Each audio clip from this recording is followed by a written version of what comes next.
¿Qué tal amigos? El siguiente video que van a ver es de la conferencia que tuvimos el 25 de abril. Eh, Grabé mal mi audio, así que traté de cortar lo mejor que pude. Eh, Espero que todo tenga sentido y gracias por vernos y escucharnos. Espero les guste. ¿De dónde viene la magia? Porque empezamos, como dices, con la etimología de la palabra, ¿no? Fíjate que empecé con una frase que me gustó mucho. Dice, que es más digno de la naturaleza humana y más instructivo admitir lo maravilloso buscando de él extraer lo verdadero antes de tratarlo todo desde el principio de mentira o de consagrarlo como un milagro para escapar a su explicación. Y creo que en específico, ante esta palabra, es lo que sucede. Es una cita de Fulcanelli. Fulcanelli fue un alquimista de los más reconocidos que hay. También en torno a él es todo un aura de un montón de cosas misteriosas, porque es un alquimista que ni siquiera saben si sí se llamó así, si existió, si fue alguien creado por otros tantos, o realmente cómo estuvo toda la situación. En torno a la alquimia siempre hay este problema porque es una filosofía hermética. Eso quiere decir que está escondida al común de las personas y que tienes que ser iniciado. Entonces, hay muchos espacios que quedan para rellenar y es de repente complicado, pero me gustó mucho la forma de verlo porque normalmente o no se explican las cosas y se deja nada más así y se tildan de mentira por no tener una explicación a veces de tipo científico o como milagro y todo nada más para escapar de buscar una verdadera explicación, ¿no? Entonces, yo creo que eso pasa muchísimo con la dichosa palabrita magia. Es una palabra que en nuestros días es algo que inmediatamente te hace referencia a una cuestión ilusoria, a algo como mitológico, algo que es mentira, algo que incluso muchas veces llega a ser juego. O sea, se pueden tener diferentes connotaciones para hacerlo. Cuando te habla alguien de magia, cuando alguien pronuncia algo que tenga que ver con magia, ¿qué es lo que piensas tú? Lo que podría pensar como algo mágico es algo que puede a lo mejor trascender el entendimiento, el conocimiento que tenemos actual sobre un objeto o una situación o a lo mejor alguna reacción de algún cuerpo en el plano, algo que no tiene una explicación científica, por así decirlo. Es lo que yo puedo entender como algo mágico hoy. Yo. Sí. Es complicado. Fíjate que me costó mucho trabajo poder retroceder para tratar de encontrar la etimología, así como mencionabas antes, porque si te metes a la Real Academia viene como grecolatina y viene el derivado de cada una, pero siempre es en torno a esta cuestión ilusoria, fantasiosa. Está dotado de eso. Investigué con alguien que sabe griego, que sabe latín, y sí, definitivamente me dijeron, es que no es de raíz griega ni es de raíz latina, es una palabra mucho más antigua. En un diccionario de mitología que tengo, venía del origen persa, entonces era lo más cercano que había encontrado sobre algo investigado, con una fuente que pudiera respaldarlo. Y la palabra es aplicada o era aplicada en ese entonces a los magos, pero los magos eran sacerdotes. Entonces no es esta idea de un mago como el mago Merlín, ¿no? O cualquier mago así de ese tipo, ¿no? Sino son los sacerdotes los que contenían la sabiduría. De una u otra forma, también hay diferentes acercamientos en donde reúnen a la magia con la religión y dicen que siempre han estado juntas, o sea que no hay manera de separarlas. Pero pues también es complicado, ¿no? Porque nos metemos a otro embrollo, la religión, qué religión, en qué momento. Entonces, son muchas cosas, pero sí, de que tienen parte de unión, tienen, porque también me fui hasta Egipto y también en Egipto es la misma aplicación para los sacerdotes. Y de ahí está muy padre porque ahí es en donde empieza como la parte interesante de por qué nosotros en nuestros días tenemos esta idea tan distinta de lo que es la magia o de lo que es un mago, ¿no? Porque en ese entonces todavía era un sacerdote, era una persona con mucha sabiduría, que conocía cosas que el común de la gente no conocían, que se le pasaba la información, así como decíamos hace rato, de forma esotérica, y esotérico entendido de la manera filosófica, no también entendido de la forma que lo conocemos ahora, ¿no? Que también volvemos a lo mismo. Alguien te dice esotérico y ¿qué es lo primero que te viene a la mente?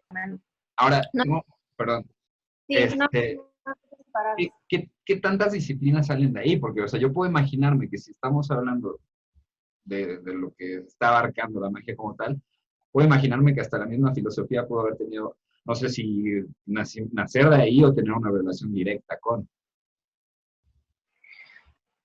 pues eso sí está complicado, porque si te fijas es una palabra muy simple que le damos una connotación muy distinta a la que tuvo en sus orígenes.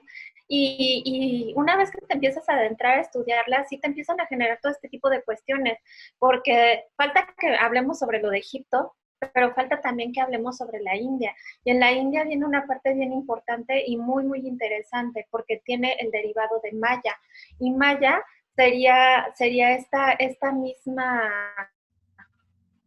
familia que podemos relacionar con la palabra, pero en Maya sí estamos hablando ya de una ilusión, pero no es una ilusión tampoco como la pensamos, que van a desaparecer de repente la maceta que está allá atrás y ya no la vamos a ver, sino es una cosa ilusoria que a mí la forma más fácil de explicarla en Occidente, para nosotros que estamos completamente occidentalizados y que las filosofías orientales son tan distintas a lo que nosotros conocemos, como que una forma de poderlo asentar en lo que nos es familiar sería con el mundo de las ideas de Platón. De todo lo que él explicaba acerca de la ilusión, de que es un mundo ideal en donde está todo, que es lo perfecto, y aquí solamente es el reflejo de ese mundo ideal. Entonces, de esa manera es más o menos como se explica el maya en la India. Ahora también muchas filosofías de la India, porque no es una sola, no podemos hablar de una filosofía de la India, son los que utilizan lo del maya, son muchas diferentes y cada una también tiene una percepción distinta, pero en general lo que sí podemos cachar, digamos, de eso es esta idea de que Maya es ilusión, pero en un sentido filosófico. Entonces, es un sentido todavía más profundo, porque estamos hablando de que son apariencias lo que vemos y las cosas son todavía más profundas de lo que pensamos o de lo que pudiéramos llegar a imaginar. Estamos hablando de otro mundo que sí sería un ideal. Si te fijas, cada vez da para preguntarse todavía más cosas, porque entonces ya no nada más nos centramos en esta idea de un sacerdote y de sus conocimientos, y estamos hablando de conocimientos no solamente religiosos, sino también filosóficos o incluso científicos en el sentido de medicinales, hasta astrológicos. Pero en la antigüedad hay algo muy importante que tenemos que tener siempre en mente también, que las diferentes ciencias, los diferentes tipos de conocimiento, las diferentes ideologías, las diferentes teorías estaban unificadas. O sea, no es lo mismo a lo que tenemos ahora y a lo que conocemos ahora, que empezó a suceder desde un poco antes de la Ilustración, pero ya fue más fuerte cuando se dio la Ilustración, en donde se hizo el positivismo y todo el cientificismo. O sea, cuando se separaron ya todas las escuelas y todas las corrientes y se empezaron a hacer fragmentaciones para hacer estudios más específicos, si bien nos sirvió para tener mayor conocimiento en cierto sentido, también en muchos otros, todo ese conocimiento que antes estaba compendiado se dispersó. Entonces también, para que podamos entender cualquier cosa que digamos de la antigüedad, tenemos que pensar que eran conocimientos amplios en diferentes sentidos. O sea, no estamos hablando en un experto sobre astrología, por ejemplo. Cuando hablamos de cualquier persona en la antigüedad, es importante tener la idea en mente de que ellos tenían conocimiento de diferentes materias. O sea, no era nada más alguien que se dedicara a una sola cosa, sino el mismo que sabía filosofía, sabía sobre astronomía, sabía sobre matemáticas. O sea, piensa en un filósofo griego y todas las cuestiones que ellos podían resolver y todas las materias que manejaban. O sea, esa es la gran diferencia ahora, porque si te especializas tú en algo, conoces sobre eso, pero es muy difícil que llegues a conocer sobre otras cosas. Entonces es importante que mantengamos en mente esta cuestión, porque sí hablamos de sacerdotes, pero hablamos también de gente con otro tipo de conocimientos, no nada más una cuestión teológica. Pues es que imagínate la raigambre o sea, estamos hablando de conocimientos que se transmitían generalmente de boca a oído, y esa es la forma de hablar sobre cualquier conocimiento hermético. O sea, muchas veces no había ni siquiera escritos de por medio. En ocasiones se llegaban a dejar algunos escritos, pero la mayoría de las veces las cosas se transmitían de forma oral. Entonces sí, es conocimiento que no era del común de la gente, porque tenías de cierta manera que estar iniciado. O sea, tenías que pertenecer a ese círculo que tenía ese conocimiento, pero eso es una cuestión general. Y bueno, claro, depende de la cultura de la que estemos hablando, porque es importante también tomar en cuenta que según la cultura, las costumbres, según la época también, o sea, hay muchas cosas que tenemos que tomar en cuenta, pero si queremos hacer una generalización, que no es bueno, sí podemos tomar en cuenta o pensar en esta cuestión de que para muchas cosas primero necesitabas estar incluido dentro del círculo. Y ese estar incluido dentro del círculo no necesariamente era como una iniciación también como nos podemos imaginar de un aquelarre o alguna cosa que se tuviera que hacer extraña para poder entrar, sino eran estudios sobre lo que se dedicaban a hacer. Entonces, así tenemos, si pensamos en un escultor, tenía que estudiar todo lo perteneciente a la escultura para poder hacer las cosas. Por eso también la idea del arte en tiempo pasado es muy distinta a la idea del arte de ahora, porque ni siquiera existía la concepción que tenemos.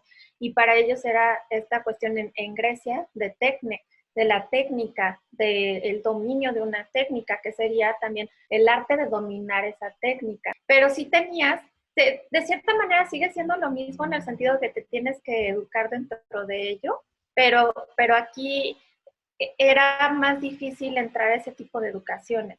En algunas culturas incluso era por herencia, ¿no?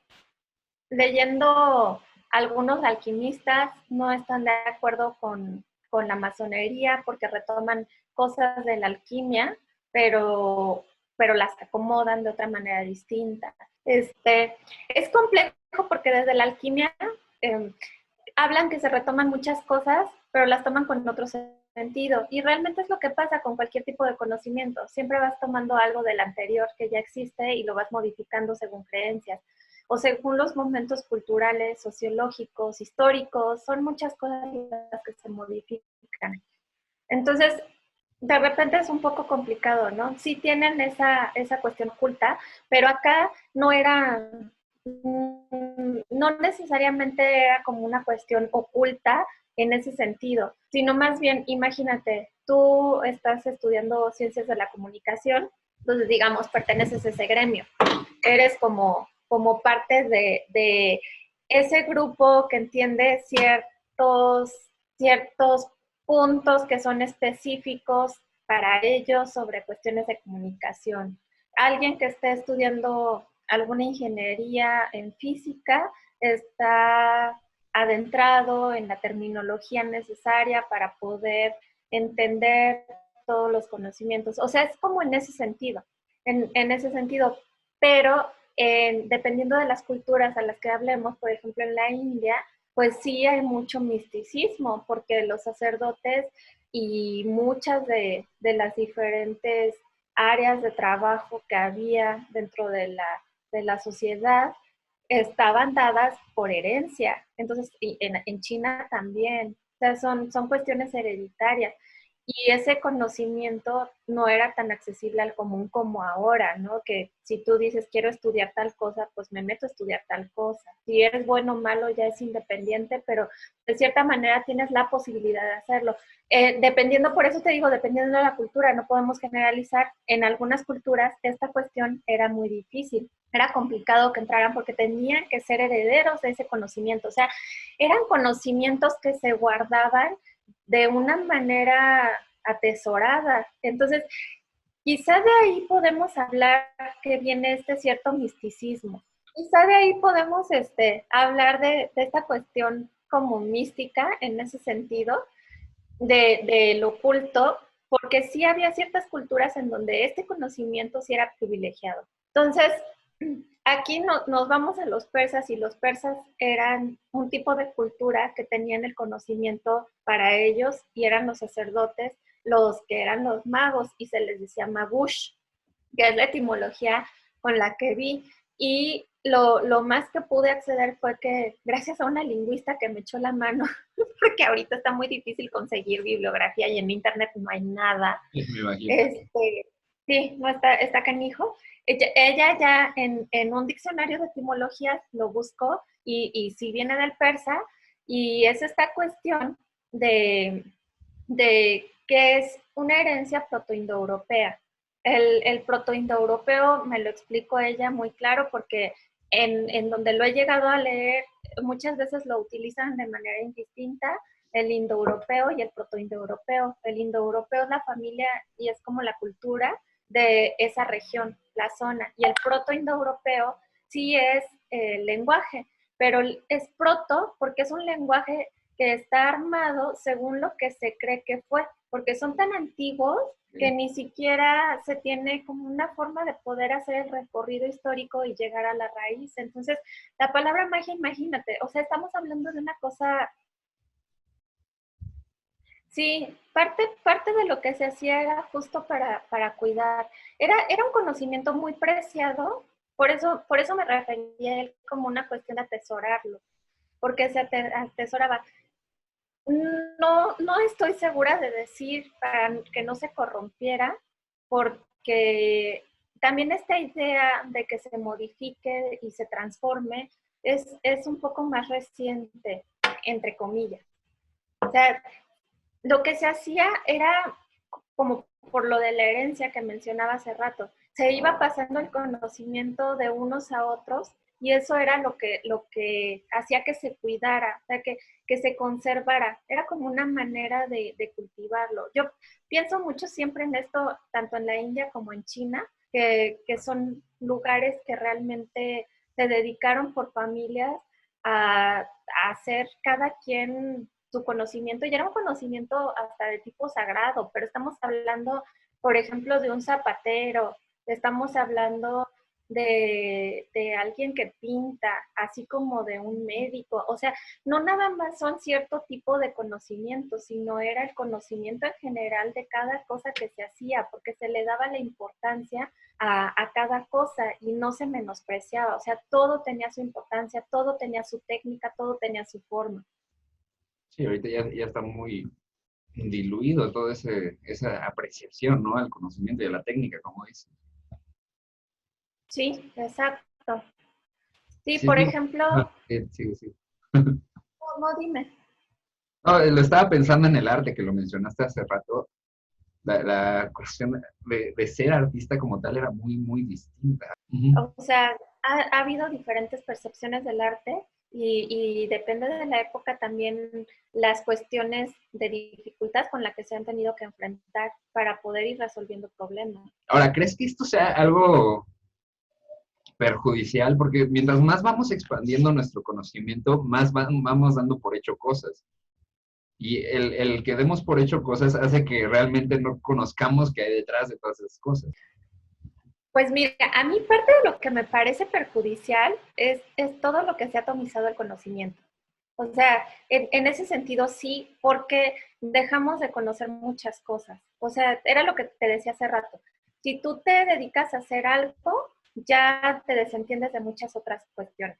Entonces, por ejemplo, alguien que estudie, no sé, alguna ciencia exacta, no estudia dentro de la misma currícula que le dan a ellos, no les dan filosofía, por decir, ¿no?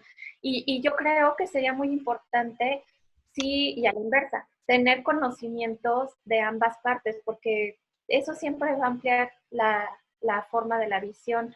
Ahora, en muchos sentidos sí hay cosas que dejamos por sentadas, como decías, y que no nos metemos a investigar realmente de dónde vienen o como por qué se nombraron así, qué fue lo que pasó para que llegaran a lo que tenemos ahora, de dónde fue como el quiebre o el punto, que muchas veces es muy difícil de rastrear. O sea, ahorita estamos platicando muy sencillo de todo esto, pero para que pudiera comprender la información, sí estuvo complicado, fue bastante tiempo de estar investigando.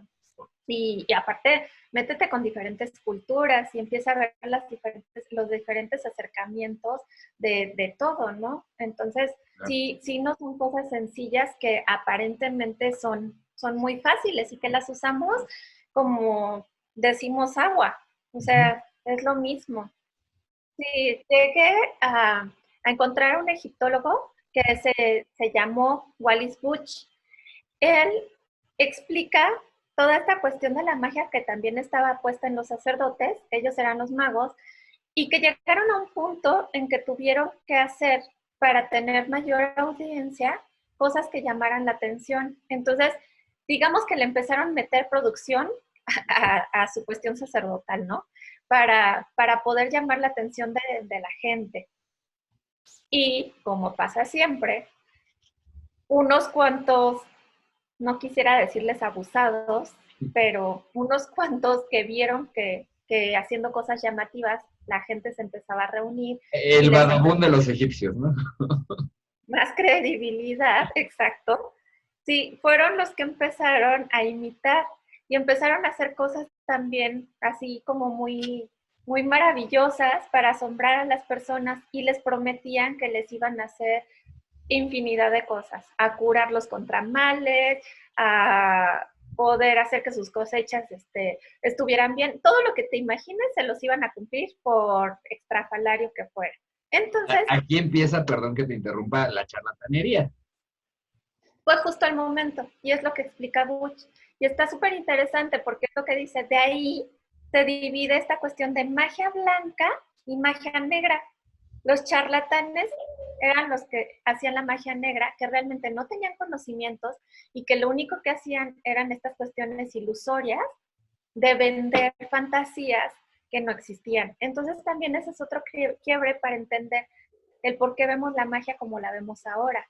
Y por el otro lado, los sacerdotes que sí tenían todo el conocimiento que respaldaba lo que ellos hacían, eran los que se dedicaban a la magia blanca. Entonces, imagínate de cuánto tiempo atrás estamos hablando de esta cuestión de división de magia negra y magia blanca. Es muchísimo. Sí, pues sí. No, o sea, y cómo se ha modificado todos esos conceptos, ¿no? Wow. Así. Mi perro se está cayendo. Entró a la toma. Voy a sacar del bebé. Ya no hay perro. Bueno, tú sí lo sigues viendo, pero. Pero bueno. Ay. Entonces aquí se supone, podemos entender que, y según lo que dice el egiptólogo, nace de Egipto, se puede decir, esta parte de la magia negra, del casi, no sé si decirlo como tal, aunque lo usé la palabra hace ratito, de la charlatanería. Sí, sí, o sea, podríamos decir que aquí se dio esto seguramente Bueno, o en sea, seguro existía en muchos lados, ¿no? En muchas culturas. claro, Pero donde hay registros, empieza a haber registros más claros, por así decirlo, más abundantes, fue aquí. claro, o sea, su fin era que cambiaban falsos poderes y hacían todo tipo de promesas, por sórdidas que fueran, para tener dinero. O sea, lo importante para ellos era conseguir dinero. Entonces, él es lo que dice, que desde ahí la magia degeneró en brujería, en demonología y en hechicería. Entonces, practicaban con fuerzas malignas y era el diablo o los poderes de la oscuridad los que funcionaban del arte negro. Por eso la división entre negra y blanca, pero es desde ese entonces. Y lo que Bush dice, que también es súper interesante, es que a partir de esto se influenció a todas las religiones que conocemos. O sea, no es posible decir cuántos sistemas religiosos se influenciaron por ellos, tanto en cuestiones, digamos así como se dividió, como del diablo, como demoníacas o de un dios. Entonces, se hace toda una vertiente de religiones distintas. Sí, Es claro. es súper interesante porque ya nos metimos con la filosofía, nos metimos con las diferentes culturas, nos metimos con las religiones y es una sola palabra la que nos está dando la apertura para todo esto Uy, y no todavía puedo seguir podríamos y estar seguir, o hablando sea, mucho.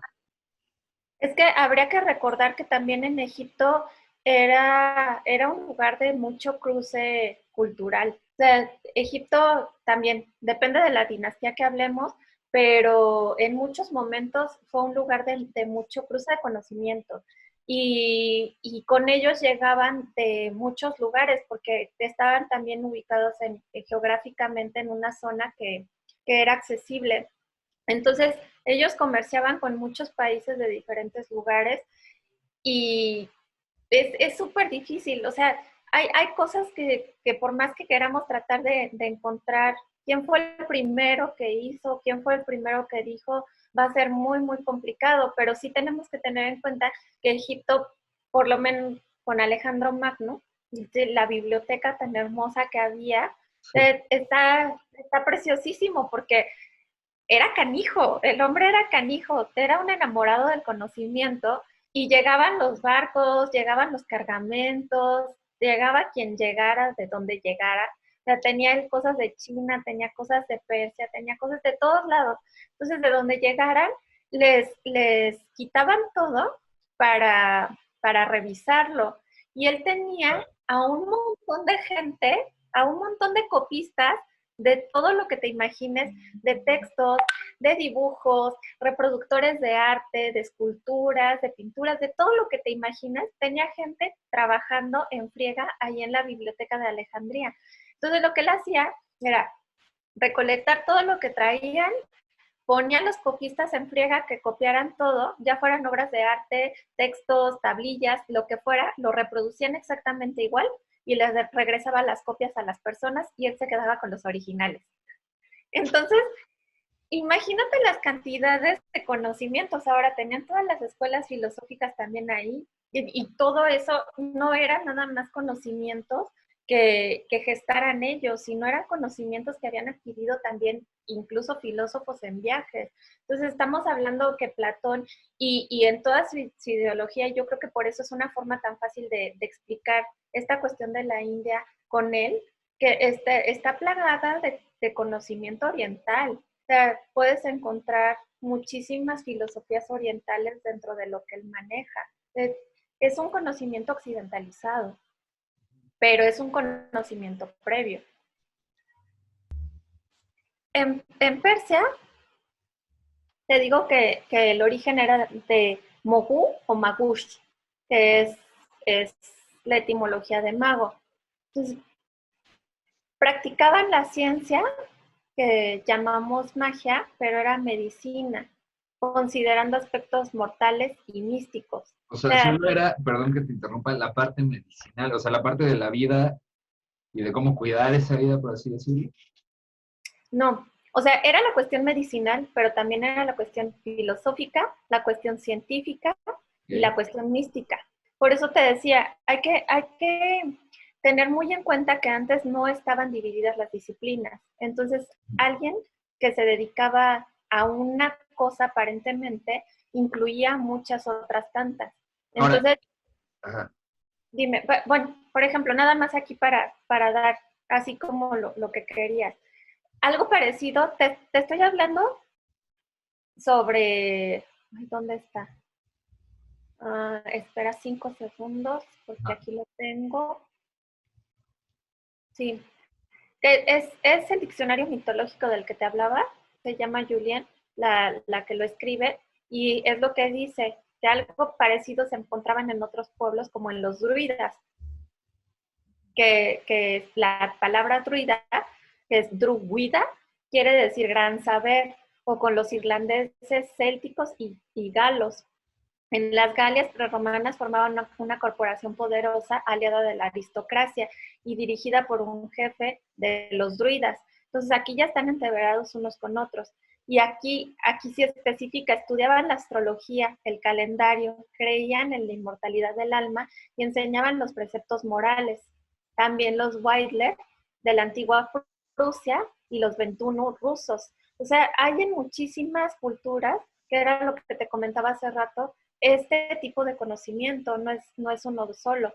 Ahora, de aquí toma los magos druidas, los magos iraníes, así como los druidas, tenían una doctrina sobre el origen del mundo que explicaban a los iniciados, con la diferencia de que los druidas pretendían haberlo creado ellos mismos. Entonces, los druidas pensaban que ellos habían creado el mundo. Okay. Entonces, si te fijas, o sea, varían un poco, no nada más es como esta cuestión de dedicarse a algo teológico, sino también metían cuestiones científicas. Por eso hablábamos de la medicina hace rato, y filosóficas, porque también de cómo cuidar el alma. O sea, era un compendio de muchas cosas. Estamos hablando de magia y estamos hablando de un montón de palabras para nosotros ahorita, no de una sola. Y estamos hablando también de que en estos tiempos, en estas culturas, el mago era, se puede decir, bien visto. O sea, era... Era súper respetado, o sea, era una jerarquía que se respetaba porque aparte eran los que los curaban, y podemos pensar en que los curaban físicamente y en cuestión del alma. Y quizá en algún sentido hasta en una idea de pensar en un más allá, ¿no? Que les podían aportar conocimientos sobre la forma de poder acceder. Dime si me equivoco, o sea, hubo una época donde a los alquimistas se les tenía como, sí, si entiendo bien, como si fueran parte de lo que tenía que tener ¿cómo decirlo? Un rey, que tenía que tener un grupo de alquimistas, y mientras más grande fuera ese grupo, mejor fuera el alquimista, mejor, bueno, mejor quedaba con la gente, ¿no? Y era más como por parte de tener a alguien. Pues es que imagínate, eso ha sido prácticamente en todos los tiempos, porque imagínate incluso si piensas en la cuestión bíblica, de cuando hablan de algún rey, siempre hablan de alguien que les adivinaba, por ejemplo, los sueños, o que les hacía cierto tipo de predicciones, o tenían sacerdotes que los curaban de ciertas cosas. Pero eso era solo por popularidad. O sea, por tener, yo tengo a tal cuate que me hace tal cosa, ¿no? O si era algo necesario, o sea, digo, No. sé que el rey funcionaba a final de cuentas como un mecenas para el alquimista. Es que también depende de la época en la que hablemos, porque ¿Okay? mira, por ejemplo, es que ahí nos metemos con otras cuestiones un poco complicadas. No, mira, es complejo porque tendríamos que entender exactamente qué es lo que pasa con la alquimia o qué es esta palabra alquimia, qué es lo que nos está diciendo. Pero de forma somera, igual en otra ocasión nos podemos meter más con ese tema que está muy, muy de la mano con lo que estamos viendo ahorita de la magia. Pero de forma somera, la alquimia era una filosofía hermética y aquí, según Fulcanelli lo explica, es una filosofía hermética que es filosofía, no es esta cuestión química de la que nosotros tenemos noción. Y él lo explica de una manera muy, muy bonita, porque dice, el problema, al ser una filosofía hermética de esta cuestión esotérica que te decía de forma filosófica, el esoterismo, porque ya nunca dije qué era lo del esoterismo, pero el esoterismo son estas doctrinas ocultas, pero no en el sentido de pensar de ocultismo como brujería que estábamos hablando y cosas de estas, sino ocultas porque tienes que ser iniciado para poder adquirir ese conocimiento, para poder tener derecho a adquirir ese conocimiento. Entonces, la alquimia Es una filosofía de iniciados. El problema aquí es que quien no es iniciado no conoce la forma en que ocultan el conocimiento ellos. Y al no tener el conocimiento de cómo está oculto, se empezó a dar esta tendencia de la alquimia, y es la forma en la que lo divide Fulcanelli. O sea, está la alquimia, que es la parte química, la parte científica de la experimentación, pero no son iniciados, son gente que se puso a experimentar según lo que leían en los textos alquímicos escritos, pero hacían los experimentos a los que se les da la idea de que de la alquimia proviene la química, pero la alquimia como tal es una filosofía hermética. Entonces, cuando no tenían los conocimientos para poder descifrar qué era lo que se estaba diciendo, pues obviamente lo que pasaba era que terminaban experimentando de forma química. Por eso te decía que depende de qué momento estemos hablando, porque sí hubo un tiempo en donde se dio mucho esta cuestión como moda, si quieres, de tener un alquimista porque buscaban el oro, la forma de producir oro. Entonces lo que querían era tener mayor riqueza, pero no era, digamos, un alquimista puro, sino era esta cuestión de la alquimia, de la cuestión de Iniciado. experimentación química. Ajá. O sea, el alquimista es un filósofo, es una persona que se dedica a meterse y a hacer un conocimiento metafísico, no es una cuestión experimental química. Son cosas que se han malentendido y Fulcanelli lo explica muy bien. Tiene un libro que se llama Las moradas filosofales. Entonces ahí es en donde da toda la explicación. Ahora, la alquimia la cuidaron mucho los árabes, pero también volvemos a lo mismo. Es todo un conocimiento muy antiguo y que los árabes fueron los que mayor lo cultivaron. Y ahí volvemos a caer con todo, porque viene de esa herencia que después la tomó Hermes, que también es al que se considera como el máximo en la alquimia, y fue el que dejó los estatutos establecidos, pero pues vienen desde todo, y no sabemos desde cuánto tiempo antes. Después, con las diferentes religiones, se tuvo que empezar a esconder un poco más ese conocimiento que antes estaba más abierto y era respetado para hacerlo todavía más esotérico. Entonces tenías que pertenecer realmente al grupo para poderlo conocer, y cada vez se fue haciendo así. Y se esconde, los árabes lo conservan, y después en la Edad Media viene un boom tremendo. Viene un boom tremendo en donde la gente se pone a experimentar, pero mucho fue también porque no eran iniciados. Entonces, sí, sigue habiendo hasta la fecha hay alquimistas, hay gente que se dedica a la filosofía, pero tienes que ser iniciado. O sea, si tú lees, está todo este rollo de querer convertir metales en oro, de la piedra filosofal, pero digamos que en muchos sentidos, muchas de estas cosas que se manejan son alegorías. O sea, realmente lo importante es hacer un trabajo interno, que logres tú tener una transmutación como persona, no que transmutes los metales. Pero como es conocimiento antiguo, volvemos a lo mismo.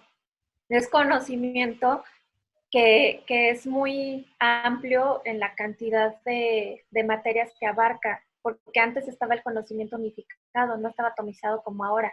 Entonces, es conocimiento sobre astronomía, es conocimiento sobre física, es conocimiento sobre filosofía, y por eso hay tanta alegoría, porque hablan, por ejemplo, de planetas, hablan de los elementos también, pero en muchas ocasiones es por tomar las características propias de esos elementos para poder hacer las alegorías y llegar a las enseñanzas. Entonces, en ese sentido fue el momento en que se empezó a confundir con la alquimia, porque decían mercurio y pues de inmediato buscaban el mercurio como tal, o el cobre y se buscaba el cobre. Entonces empezaban a hacer todos los experimentos para tratar de transmutar. Es muy complejo porque también hay escritos en donde aseveran que sí existieron quienes pudieron convertir oro. Y lo más padre de todo esto es que ahorita la ciencia, incluso hasta estos que eran alquimistas, les está dando la razón, porque ya hay forma de producir oro, ¿no? Entonces, son de esas cosas que también te metes en unos rollos misteriosos ahí medio extraños que yo creo que para nuestro tiempo es difícil de comprender. Vale. Comentan, los druidas, volviendo un poco atrás en la plática, usaban las runas para interpretar el futuro. El tema de las runas yo no conozco absolutamente nada, pero me imagino que pues tenían mucho que ver, ¿no? Sí, la verdad no estoy muy versada en todas las culturas nórdicas. Me encantan, quisiera aprender más de ellas. En una de esas estaría bueno que nos pusiéramos a investigar Sí. para poder hablar un poquito más. Pero sí, muchos de sus predicciones eran hechas con las runas. Y no nada más los druidas. Había muchas culturas que hacían predicciones. Por ejemplo, ay, no me acuerdo. Es que son de esas culturas del norte que justo con los huesos de ciertos animales eh, cantaban suertes. Entonces las ponían dentro de un envase, las agitaban y las aventaban. Y según cómo cayeran los huesos, era que podían ir diciendo. También están las pitonisas de Grecia, que también con huesos hacían ciertas adivinaciones, o sea, ciertas predicciones. Pero sí, es también una técnica muy usada en muchas culturas diferentes, pero con los druidas sí era con las runas. Dice, los símbolos metafísicos están en las catedrales góticas. Sí, Fulcanelli tiene otro libro en donde explica justo de las catedrales, y ahí lo tengo abajo. Sí, sí, está increíble. ¿Sabes? Es que sí, ya sé, y ya sabías que con eso me picabas. Bien que me conoces, Mauricio.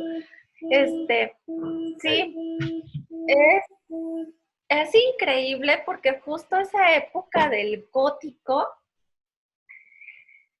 es una cosa maravillosa.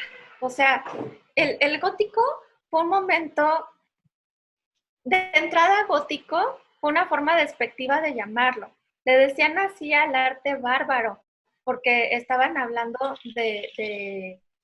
de un arte que se les hacía a ellos muy feo. A mí es una de mis cosas favoritas porque filosóficamente alcanzó una expresión muy alta en el arte. Entonces, estamos hablando que el momento y también técnicamente, o sea, arquitectónicamente, es que es un compendio, es lo que decíamos, el conocimiento está bonificado, es una cosa completamente distinta. Antes del gótico, las construcciones eran muy duras, eran muy fuertes.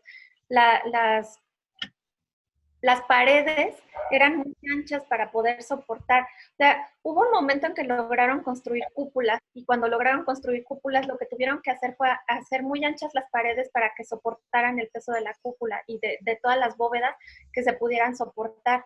Entonces, por eso cuando llegas a una construcción románica, se ven monumentales, pero son muy duras, son muy gruesas y lo mismo no permitía que tuvieran ventanas, estaban muy cerradas. Pero en el gótico coincide mucho con el cambio de filosofía, la forma de expresión en el arte y en la arquitectura, porque entra toda esta idea de Dios es luz. Entonces, es una de las cosas más bonitas y no en el sentido de ser creyente, no porque necesariamente seas creyente, ¿no? Sino esta cuestión de empiezan a pensar Dios es luz y lo reflejan en sus construcciones. Entonces, logran hacer que los muros sean más delgados, que las bóvedas se puedan hacer puntiagudas y cada vez más altas, y por eso salen los pináculos, que son las partes de las puntas, estas góticas que se extienden, y, y lo que quieren es poder poner todas estas ventanas, todos estos vitrales, que entre la luz, que entren los colores, se quita toda esta oscuridad que había en la parte interior de estos lugares de culto, se vuelven lugares muy iluminados, muy llenos de un montón de mensajes, pero es justo toda esta expresión que se vierte dentro de las paredes. Y por eso, sí es cierto, en las catedrales góticas hay mucho mensaje. También en las románicas se encuentran vestigios alquímicos. pero en las góticas hay muchísimo más. Es una cosa impresionante. Y Fulcanelli tiene este libro de las catedrales, en donde va explicando también el tipo de figuras y lo que había. En este mismo otro libro que les decía de las moradas filosofales, también ve muchas casas, por ejemplo en Francia, que tienen las chimeneas, que tienen a lo mejor un dragón o de repente tenían algún fruto, una enredadera, el sol, y entonces empieza a explicar todos los simbolismos que hay con base a la iconografía que están manejando. Entonces, sí, es una cosa maravillosa porque es muchísimo, eso también nos daría todo un tema. Defíneme magia con un enfoque hacia la historia, hacia atrás, y magia con un enfoque actual. ¿Cómo lo definirías? Una de las principales razones por la que fue muy importante para mí ponerme a investigar esto de la magia era para quitar el velo de la idea que creo que es la que se maneja actualmente sobre ella. Nos tocó vivir en un momento posterior a todos los avances que se hicieron racionales en la ilustración. Estamos, yo creo que todavía, aunque en la posmodernidad, que ya no sé qué tanto sea posmoderna, estamos en un momento en donde lo racional es lo que tiene importancia y a lo que se le da la verdad. Y el problema con una palabra de este tipo es que en muchos momentos y en muchos sentidos no tiene comprobación científica. Entonces, eso de inmediato hace que se le quite la cuestión racional y se tilda de una cuestión fantasiosa, ilusoria o incluso de juego.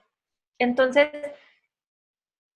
si queremos poder darle un poco más de importancia a la verdadera raíz o a lo que fue en algún momento esta cuestión de la magia, o sea, como regresando un poco a los orígenes que alcanzamos a regresar, porque no sabemos realmente si son los orígenes, pero a lo que alcanzamos a retroceder, nos damos cuenta que la palabra se usó de una manera muy distinta a lo que vemos ahora y que sí era una palabra respetada, que era algo que tenía que ver con mucho conocimiento, que tenía que ver con una cuestión de casi son esas dos cosas, de respeto y de conocimiento. Y en este momento, yo creo que en cuanto escuchas se dedica a la magia o es un mago, pues lo primero que piensas quizás en un turbante, velas, un montón de hierbas, piedras y cosas así. Y si bien hay mucho conocimiento, porque yo creo que hay muchos conocimientos distintos. Hay por aquí también tengo anotada una, una frase que me gusta mucho de Levi Strauss, bueno, no es la frase como tal, sino más bien es un pequeño pedazo de un texto. Te lo voy a compartir. Bueno, se los voy a compartir rápido, nada más, porque me gusta mucho cómo hace esta división entre magia y ciencia. O sea, Okay. no la divide, la reúne. Ahí va. Es de Levi Strauss. El pensamiento mágico no es un comienzo, un esbozo, una iniciación, la parte de un todo que todavía no se ha realizado. Forma un sistema bien articulado, independiente a relación con esto, de ese otro sistema que construía la ciencia, salvo la analogía formal que las emparenta y que hace del primero una suerte de expresión metafórica de la segunda. Por lo tanto, en vez de oponer magia y ciencia, sería mejor colocarlas paralelamente como dos modos de conocimiento desiguales en cuanto a los resultados teóricos y prácticos. Ahí hace su comentario, pero no por la clase de operaciones mentales que ambas suponen y que difieren. Espera, que te cortaste tantito en la parte de ahí hace su comentario. Pero no por la clase de operaciones mentales que ambas suponen y que difieren menos en cuanto a la naturaleza que en función de las clases de fenómenos a las que se aplican.